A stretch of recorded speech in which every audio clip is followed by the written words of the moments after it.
akuntansi bisnis digital dengan NPM 23752120. Baiklah, di sini saya akan menjelaskan materi mengenai presentasi bisnis yang efektif berikut ini. Simak videonya. Baiklah, di sini saya akan menjelaskan materi mengenai presentasi bisnis efektif.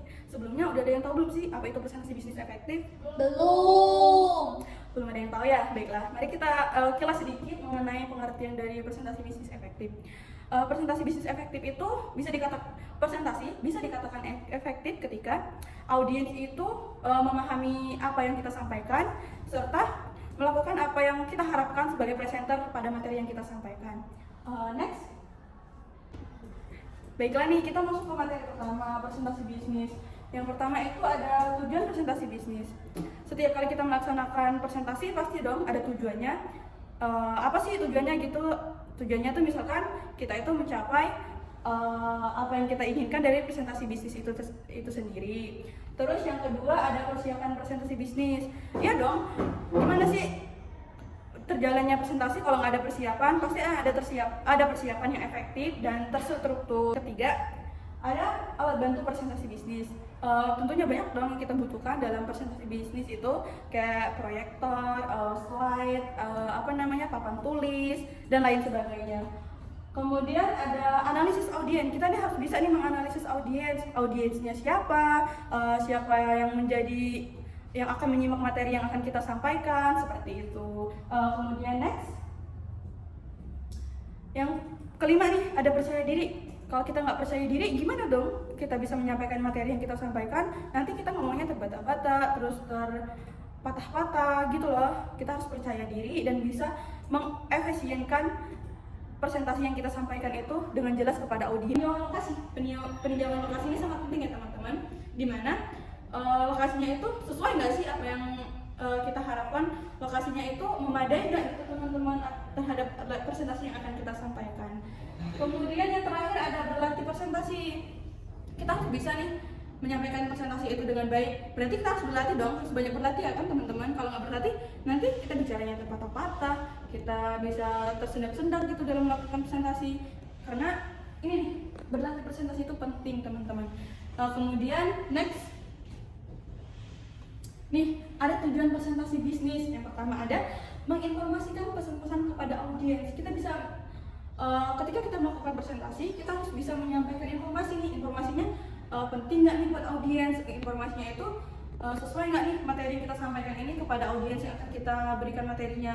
Kemudian ada menghibur audiens. Kita harus bisa menelaah apakah materi yang kita sampaikan ini tidak terbata-bata atau gimana, audiensnya itu tertarik atau enggak kepada materi yang akan kita sampaikan. Kemudian ada menyentuh emosi audiens. Kita harus bisa menyentuh emosi audiens ketika melakukan presentasi teman-teman. Kemudian ada memotivasi audiens untuk bertindak sesuatu. Tujuannya itu kita harus bisa memotivasi teman-teman. Kalau nggak ada persiapan nanti presentasinya acak-acakan, haur-hauran, nggak sesuai sama yang kita inginkan gitu. Yang pertama ada penugasan terhadap topik atau materi yang akan dipresentasikan. Materi atau tugas topiknya itu kita ini harus mempersiapkan dengan baik gitu. Materi apa atau topiknya apa nih yang akan kita sampaikan kepada audiensnya nanti. Kemudian ada menganalisis audiens. Menganalisis audiens itu penting juga ya teman-teman, agar materi yang kita sampaikan sesuai apa yang disampaikan, sesuai apa yang diinginkan oleh audiens. Kemudian ada penugasan berbagai alat bantu persiapan presentasi dengan baik. Kita harus bisa mempersiapkan nih alat bantunya nih, sesuai nggak nih, LCD-nya nih bagus nggak nih, bisa berjalan dengan baik nggak gitu jika kita menggunakan alat tersebut. Kemudian ada menganalisis berbagai lingkungan lokasi atau tempat untuk presentasi. Kita harus bisa nih menganalisis lokasinya memadai nggak buat kita presentasi, lokasinya itu sesuai nggak apa yang kita inginkan gitu teman-teman. Next Tom. Selanjutnya nih ada alat bantu presentasi. Alat bantu presentasi itu banyak ya teman-teman, nggak cuma ini doang, proyektor LCD, VCR, panel LCD atau slide itu. Bisa ada papan tulis, ada lain-lain sebagainya. Next. Nih, ini bagian terpenting juga teman-teman. Ketika kita melakukan presentasi bisnis, kita harus bisa nih menganalisis audiens. Yang pertama, yang pertama nih, siapa nih audiens yang akan kita sampaikan materi ini kepada siapa gitu. Kayak kepada sesama mahasiswa atau teman sekelas gitu, kepada rekan-rekan rapat bisnis kita gitu. Terus ada lagi apa yang diinginkan audiens itu bisa tersampaikan. Kayak kita melaksanakan presentasi itu harus bisa menyampaikan kemauan dari audiens kan, harus bisa mencakup apa yang dan bisa dimengerti oleh audiens. Kemudian ada di mana melakukan presentasi. Kita harus bisa menentukan tempat, waktu dan pelaksanaan presentasi itu di mana. Kemudian ada kapan melakukan presentasi. Tentunya dong kalau kita melakukan presentasi itu terjadwal waktunya, ada hari, ada tanggal, terus ada jamnya juga teman-teman, supaya presentasi yang kita sampaikan nanti itu waktunya itu sesuai gitu, baik gitu. Terus yang selanjutnya ada mengapa melakukan presentasi teman-teman. Kita tuh mengapa sih bisa melakukan presentasi gitu. Kita bisa melakukan presentasi ini untuk mencapai misalnya nih kita melakukan rapat bisnis, kita harus bisa mencapai tujuan rapat bisnis kita itu apa, mengapa kita melaksanakannya itu, supaya tujuan kita terlaksana dengan baik dan sesuai dengan tujuan utama dari perusahaan kita. Terus ada yang terakhir, bagaimana melakukan presentasi. Kita tuh harus bisa menganalisis bagaimana kita menyampaikan presentasi kepada audiens.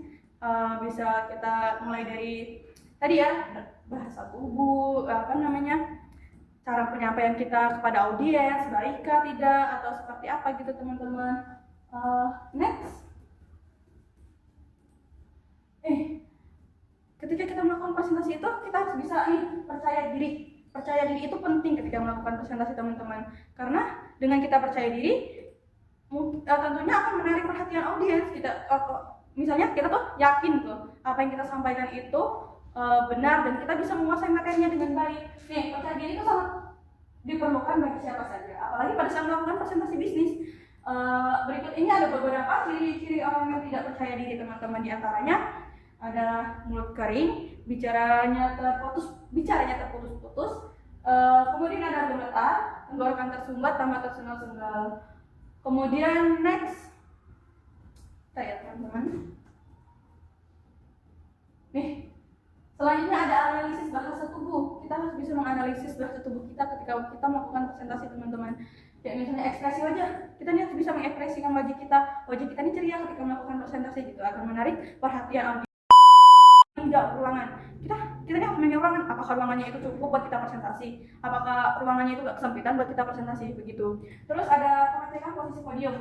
Yang terakhir ada penempatan posisi layar. Kita harus bisa menempatkan posisi layar agar bisa terlihat dengan jelas oleh audiens, agar mereka nggak cuma mendengarkan kita berbicara gitu, bisa melihat materi yang kita sampaikan itu di layar podium.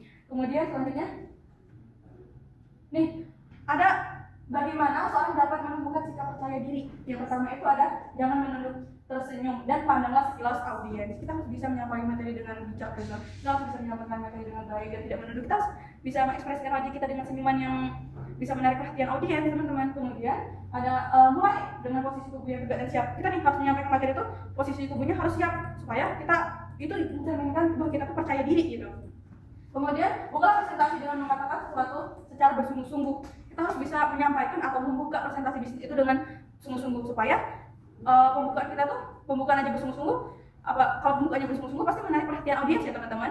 Kemudian itu ada mengakui bahwa Anda seorang pakar dalam topik yang akan disampaikan. Kita harus bisa nih mempercayakan diri kita bahwa kita menguasai materi yang akan dipresentasikan nanti.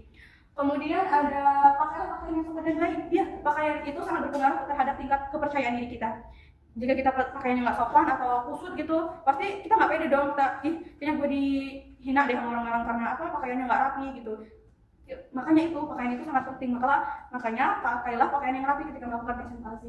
Kemudian terus ada senyum untuk menumbuhkan rasa percaya diri. Senyuman itu juga harus kita terapkan terus ya teman-teman dalam melakukan presentasi, agar kita bisa, kalau kita ini yakin, gue ini percaya diri, gue ini bisa menyampaikan materi yang akan gue sampaikan nanti gitu. Next, nih ada sedikit tips percaya diri. Yang pertama yaitu Anda memperkenalkan diri itu tersenyum gitu. Jangan kalau memperkenalkan diri tegak, judes, itu nggak akan menarik perhatian audiens teman-teman. Ya kita tuh harus berbangga. Kita bisa menyampaikan materi yang akan disampaikan nanti. Kemudian ada mulailah perlahan-lahan dengan punggung dan dagu tegak. Punggung dan dagunya itu tegak gitu ya teman-teman, sesuai sama pandangan kepada audiens. Terus Kemudian tuh percepatan secara bertahap, jangan terus langsung cepet-cepet nyampein materinya, enggak gitu.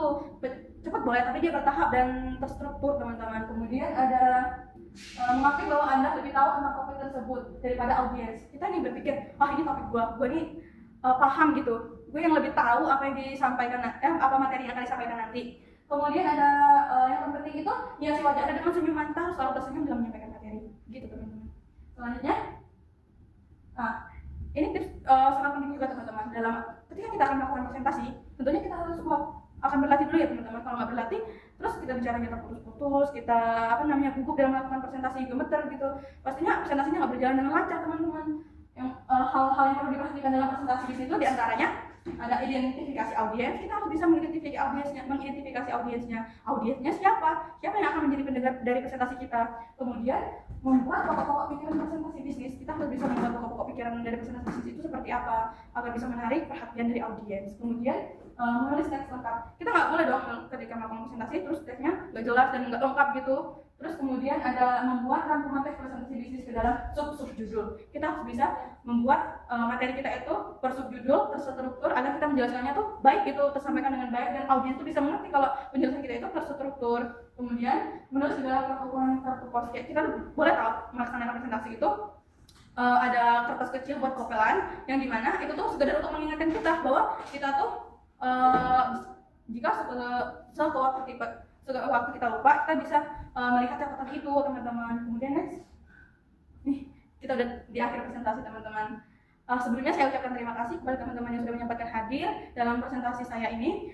Kemudian kita masuk ke sesi selanjutnya. Apakah ada yang ingin bertanya teman-teman? Saya.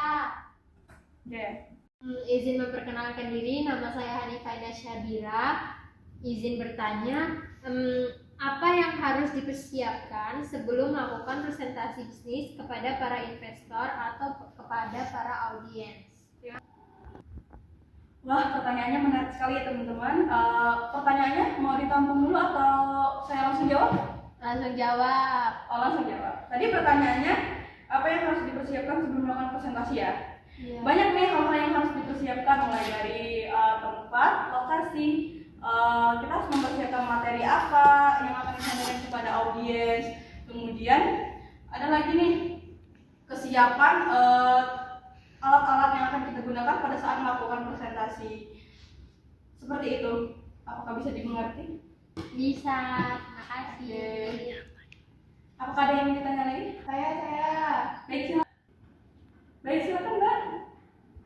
Izin memperkenalkan diri, nama saya Dian Arianti. Pertanyaan dari saya, bagaimana cara menangani pertanyaan atau tantangan dari audiens selama presentasi bisnis?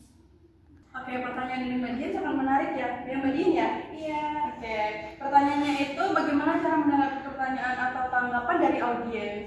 Kita nih bisa harus menjawab pertanyaan dari audiens itu dengan jawaban yang singkat tapi jelas. Kita harus bisa menjawab dengan signifikan atau sesingkat mungkin agar bisa dipahami langsung oleh audiens. Kemudian ada ketika kita melakukan presentasi itu, kita harus bisa memanajemenkan waktu gitu. Kayak kita harus menjawabnya ini sesuai nggak gitu sama yang apa diinginkan oleh audiens. Mungkin itu saja yang bisa saya jawab. Apakah bisa dimengerti? Bisa. Oke, makasih ya. Mungkin sekian presentasi dari saya. Saya mohon maaf apabila ada kesalahan. Saya akhiri. Wabillahi taufiq wal hidayah. Wassalamualaikum warahmatullahi wabarakatuh.